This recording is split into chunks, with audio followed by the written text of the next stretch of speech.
Olá, meus irmãos, é com muita alegria que nós nos reunimos aqui mais uma vez para mais um dia de meditação aqui no Palavra Encarnada.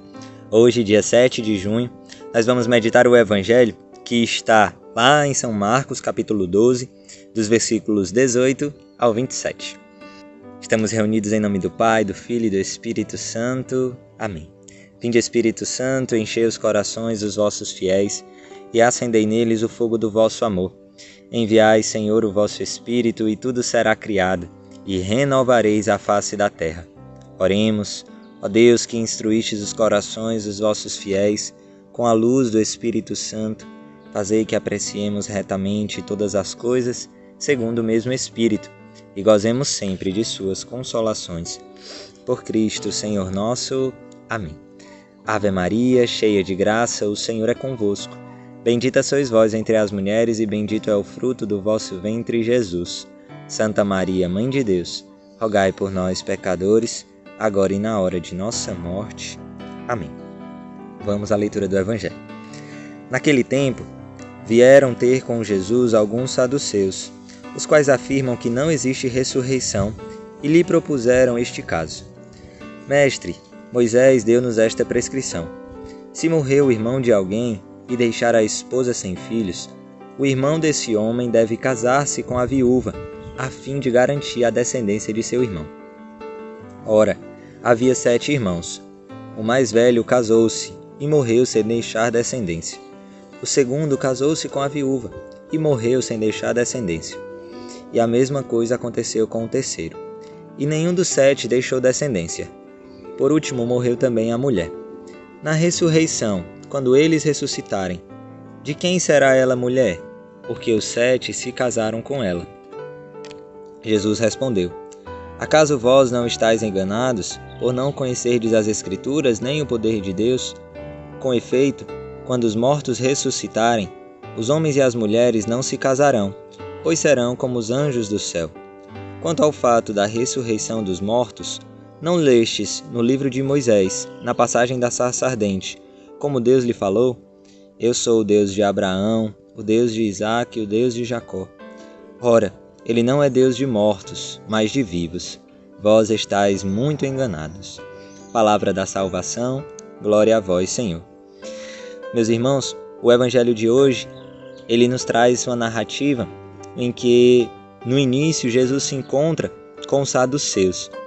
Os saduceus, historicamente falando, como nós vimos também no Evangelho de ontem, quando foram enviados até Jesus os fariseus e os herodianos, os partidários de Herodes, eram uma parcela do povo judeu, abastada, rica, que detinha posses, mas que não era só uma elite econômica, mas também se declarava uma elite religiosa. Era aquela parcela da população que grande parte das vezes estava à frente dos ritos judaicos, muitos eram até mesmo sacerdotes. E esse povo, essa parcela desse povo, a sua missão durante a vida de Jesus era muitas vezes colocá-lo à prova. Como ontem vimos também no Evangelho, alguns foram enviados para colocar Jesus à prova.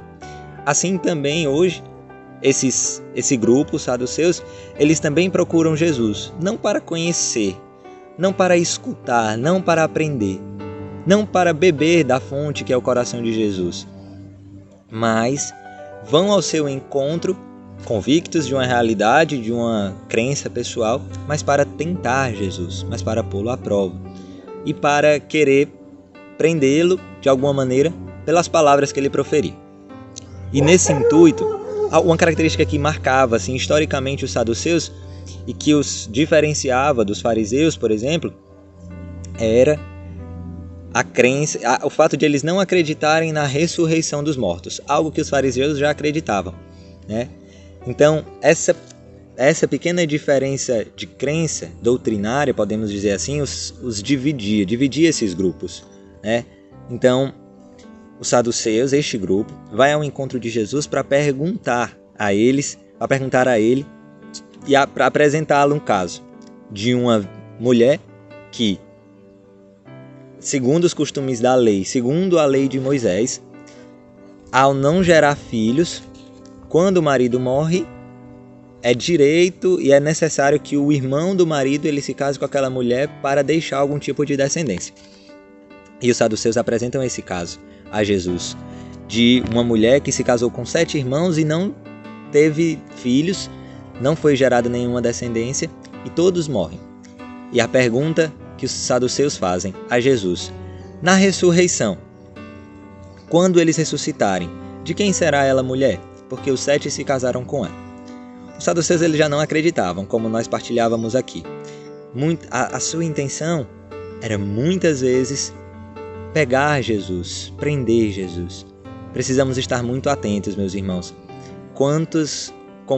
Há tantas situações. Quantos de nós, muitas vezes, também presenciamos ou estamos em realidades em que, muitas vezes, não se há o desejo de conhecer a palavra de Deus, mas de simplesmente instrumentalizá-la. Não se há verdadeiramente o desejo de beber da graça de Deus, mas simplesmente utilizar aquilo para uma instrumentalização, a fim dos próprios interesses. Assim, os saduceus chegaram até Jesus e perguntaram e criaram todo este caso imaginário, né? Porque se apossaram da lei de Moisés, a qual haviam recebido, para instrumentalizar, para simplesmente buscar os seus próprios interesses. O Evangelho, ele não nos chama simplesmente a uma via de receber, né? Se posso deixar mais claro de alguma maneira, o Evangelho ele não nos chama somente a uma realidade que nos convém muitas vezes, mas o Evangelho nos convida cotidianamente, a cada instante a uma renúncia.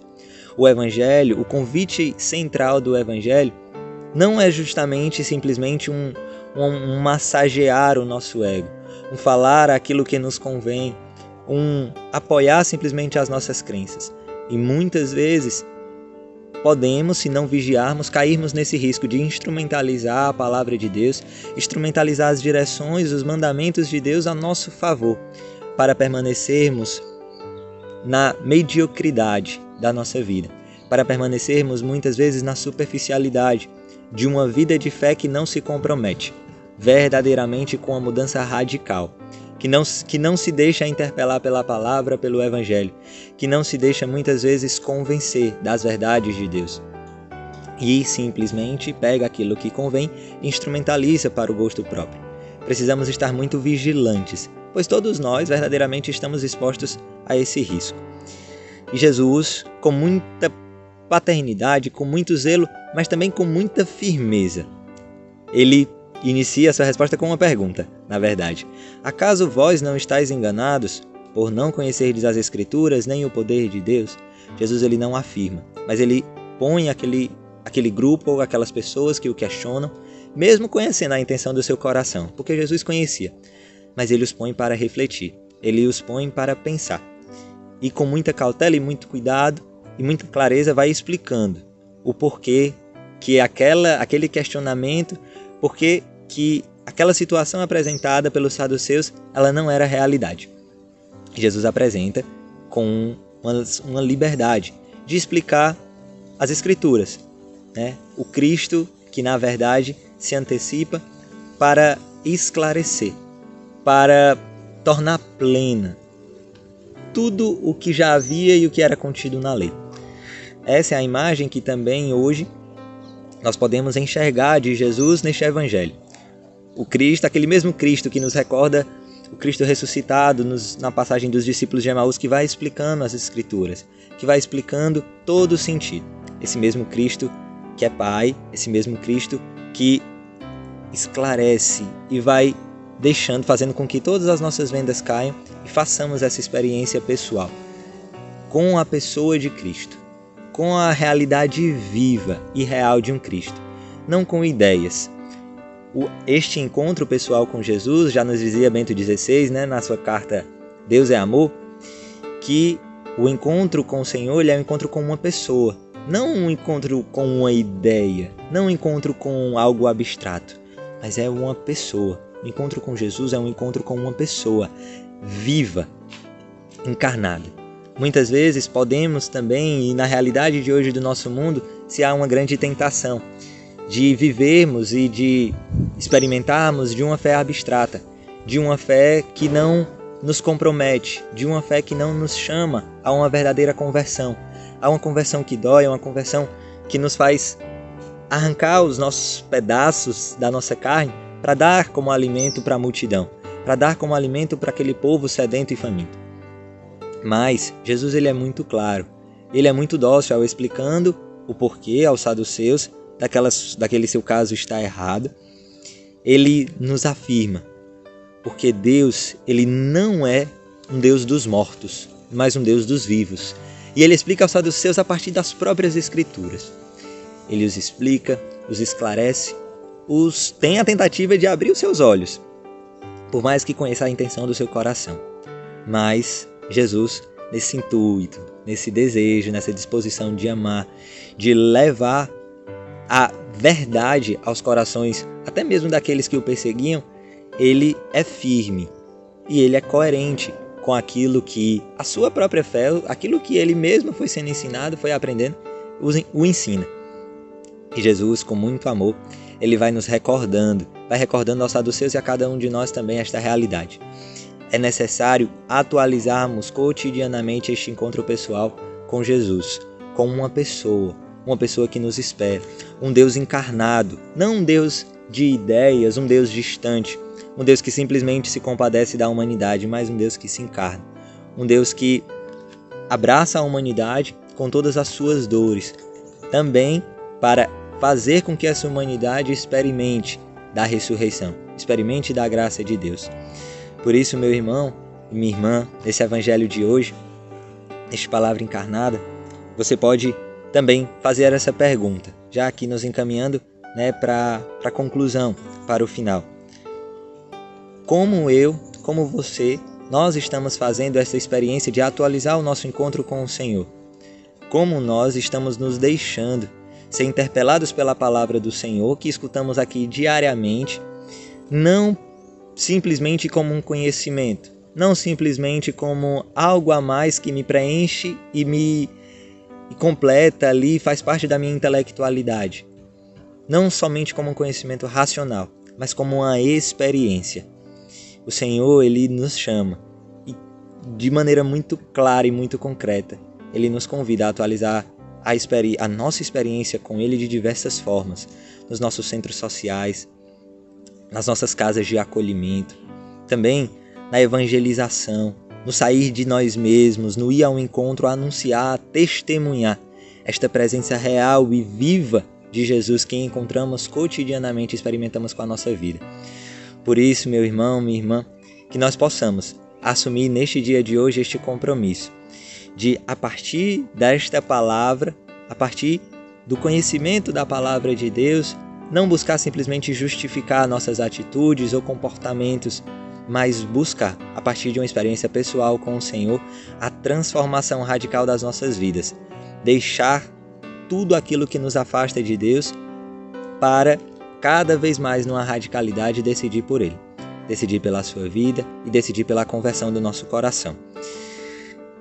E assim, hoje, confiamos o nosso coração, a nossa vida, nas mãos da Virgem Maria, pedindo ela a sua intercessão. Ave Maria, cheia de graça, o Senhor é convosco. Bendita sois vós entre as mulheres, e bendito é o fruto do vosso ventre, Jesus. Santa Maria, Mãe de Deus, rogai por nós, pecadores, agora e na hora de nossa morte. Amém. Em nome do Pai, do Filho e do Espírito Santo. Amém. Deus abençoe, meus irmãos.